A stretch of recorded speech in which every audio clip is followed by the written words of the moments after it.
20 তারিখ পঞ্চম দফায় বনগাঁ লোকসভা নির্বাচন ছিল। বাগদার মালিদাহ 117 নম্বর বুথের বাইরে অশান্তির ছবি লক্ষ্য করা যায়। ঘটনায় আহত হয় বেশ কয়েকজন বিজেপি কর্মী সমর্থক। শুধু তাই নয়, যখন ওই আহত বিজেপি কর্মীদের হাসপাতালে নিয়ে যাওয়া হয় সে সময়ও হাসপাতালে তাদের উপর চড়াও হয়ে মারধর করে তৃণমূলের লোকজন, এমনটাই অভিযোগ। শনিবার ওই এলাকায় আহত কর্মীদের সঙ্গে দেখা করতে গেলেন বনগাঁ লোকসভার বিজেপি প্রার্থী শান্তনু ঠাকুর। তাকে কাছে পেয়ে বিজেপির কর্মী সমর্থকেরা অভিযোগ করেন সেদিন কিভাবে তাদের মারা হয়েছিল সে বিষয়ে। দলীয় কর্মীদের কথা শোনার পর শান্তনু ঠাকুর হুঁশিয়ারি দিয়ে বলেন, তৃণমূলের হারমাদরা আমাদের কর্মীদের মালিদাহতে যেভাবে মারধর করেছে, আগামী 4 তারিখের পর সুদ সমেত মারের বদলা মার হবে।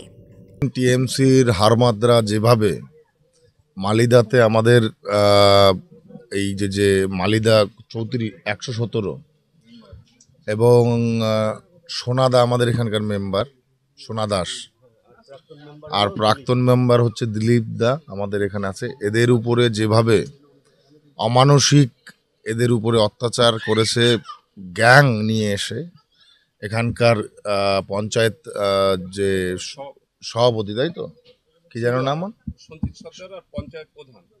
পঞ্চায়েত প্রধান আর সঞ্জীব সর্দার, এরা মিলে যেভাবে বিজেপির আমাদের কর্মীদের উপরে, ব্লক সভাপতি পরিতোষ শাহ যেভাবে এদের উপরে অত্যাচার করেছে, এদের মেরে পুরো পাঁজরের হাড় ভেঙে দিয়েছে। এমার্জেন্সিতে ঢুকে যখন হসপিটালে ঢুকেছে, এমার্জেন্সি ট্রিটমেন্টে ছিল, সে সময় এদের গায়ে এদেরকে মারা হয়েছে।